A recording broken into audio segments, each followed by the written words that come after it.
اور سب کچھ اس کے پاؤں تلے کر دیا اور اس کو سب چیزوں کا سردار بنا کر کلیسیا کو دے دیا.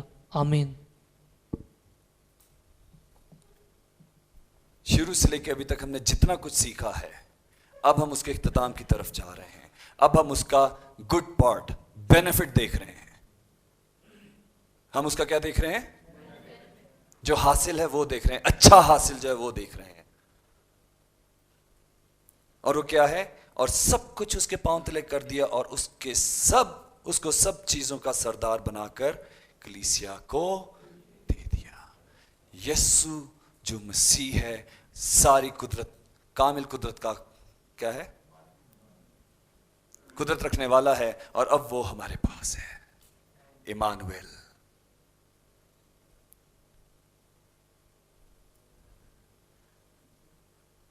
اب دیکھتے ہیں کہ فرما برداری ایماندار کی کیا ہے کلام کی روح سے. کلام کے مطابق ہماری فرما برداری کیا ہونی چاہیے؟ چیک کریں اس کو، پڑھیے گا. عبرانیوں 12 باب اس کی 9 آیت. علاوہ اس کے جب ہمارے جسمانی باپ ہمیں تنبیہ کرتے تھے اور ہم ان کی تعظیم کرتے رہے تو کیا روحوں کے باپ کی اس سے زیادہ تابعداری نہ کریں جس سے ہم زندہ ہیں. آمین. آمین. آپ میں سے کتنے لوگ ہیں جو اپنے والدین کے نافرمان تھے؟ چھوٹی چھوٹی تو کرتے ہی ہوں گے نافرمانی یار. میں بھی میں تو بہت ہی کیتی ہے، رائٹ؟ لیکن ہم تابع دار بھی تھے، لیکن ہم ان سے پیار بھی کرتے ہیں، اور کبھی کبھی فرما برداری بھی کرتے تھے، رائٹ؟ لیکن جیسا سلوک ہم اپنے ماں باپ سے کرتے تھے، کیا ویسا ہی ہم خدا سے کر سکتے ہیں؟ بیان کریں. کیا کہتا ہے؟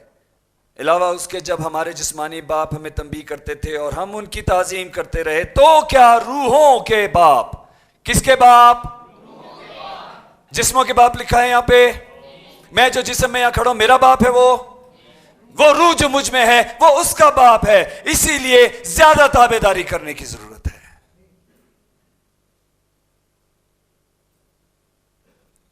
پہلا سیموئیل اس کا 15 باب اس کی 22 آیت کیا کہتی ہے؟ سیموئیل نے کہا، کیا خداوند سوکنی قربانیوں اور ذبیحوں سے اتنا خوش ہوتا ہے جتنا اس بات سے کہ خداوند کا حکم مانا جائے؟ دیکھ فرما برداری قربانی سے اور بات ماننا مینڈوں کی چربی سے بہتر ہے. آمین. کس بارے میں بات ہو رہی ہے؟ نہیں، فرما برداری کس چیز سے بہتر ہے؟ آپ کی عبادتوں سے، آپ کے نذرانوں سے، آپ کے دیگر کاموں سے زیادہ مبارک، زیادہ خاص، زیادہ دل پسند کیا ہے خدا کو؟ فرما برداری.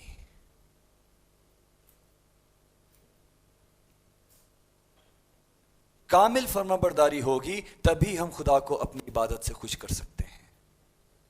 کامل فرما برداری ہوگی تو جو کچھ ہم خدا کے حضور میں لائیں گے خدا اس کو قبول کرتا ہے. اور ایسا نہیں وہ قبول کر کے رکھ لیتا ہے،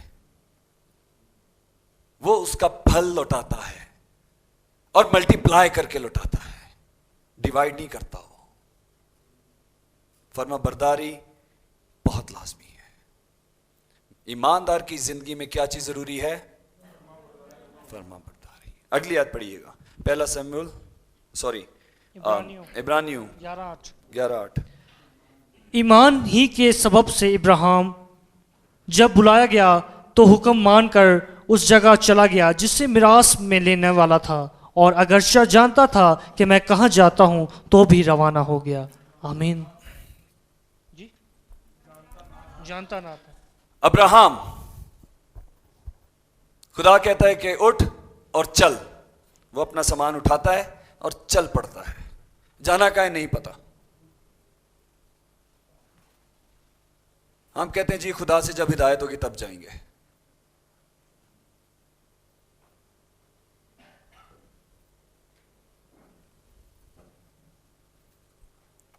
ایمان ہی کے سبب سے ابراہیم جب بلایا گیا، جب آپ ایماندار ہو گئے تو اب آپ بلائے گئے. اور کس لیے بلائے گئے ہیں؟